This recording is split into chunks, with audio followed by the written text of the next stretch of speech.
We have some fun stuff about cover letter. And full disclosure, and this will probably make people in our HR department nervous, but they'll get over it.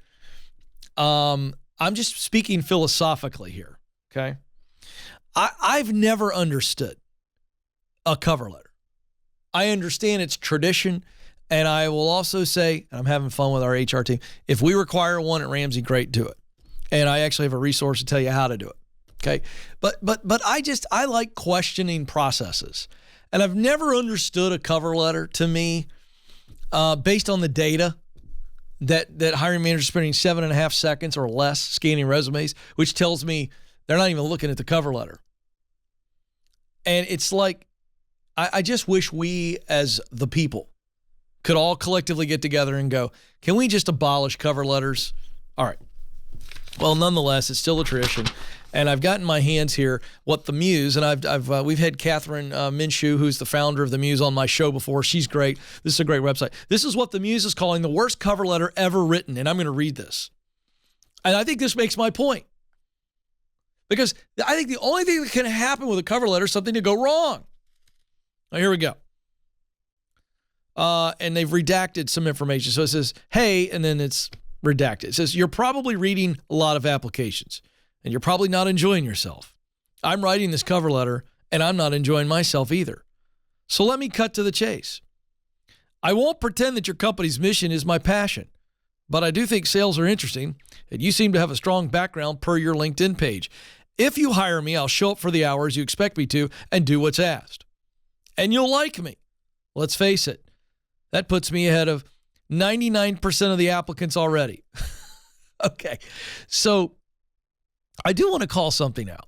Now, by the way, I haven't decided if this is the worst cover letter. This is what the Muse is saying, because I like the first paragraph. You're probably not enjoying yourself. And I'm writing this cover letter, and I'm not enjoying myself. So let's cut to the chase. I actually think that's a fantastic first paragraph. I think it's memorable. I think it's calling out straight up reality. And let me tell you where I come from on this. Every year, Alex, I speak to 3,000 leaders at Entre Leadership, and I speak on the intentional interview, how to do a good interview as a leader. And I always start the talk by saying, how many leaders out there really enjoy doing job interviews? And no one raises their hand. So I can tell you that first paragraph, I think is kind of memorable. All right. The second paragraph, it's a little smarmy, a little bit too arrogant, but not the worst thing I've ever read.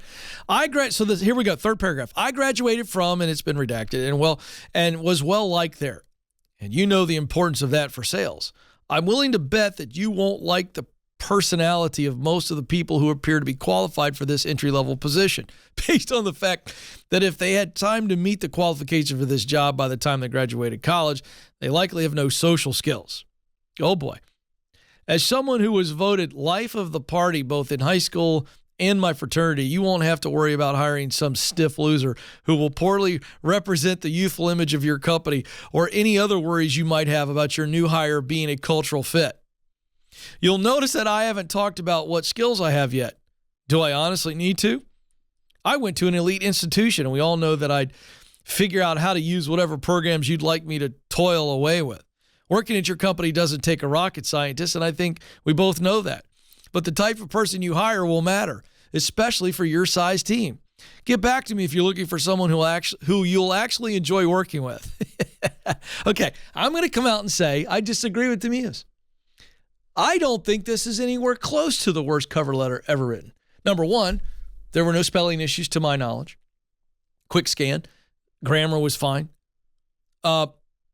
Is it cocky?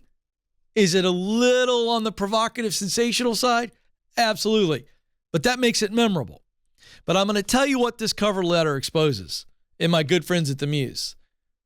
And about all of us. There's two types of people. There's a type of person that reads this letter and goes, okay, I see what you're doing here.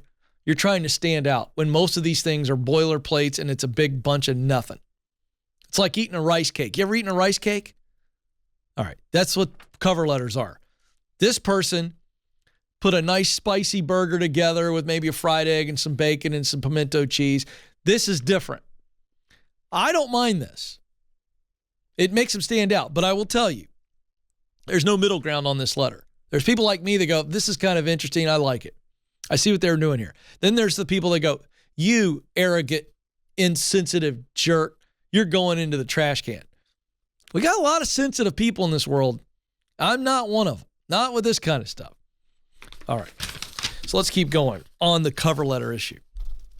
By the way, make sure, Alex, that I can give our folks a link to where we have a cover letter resource on my page. We got a couple of minutes before the end of the segment. I want to drive people to that. Okay, so Nathan's going to throw this up on the screen. This is a viral tweet on the issue of cover letters. I'm going to read this. This is from, here we go, Roast Malone. Oh, I see what they did there. Little play off of Post Malone. Okay.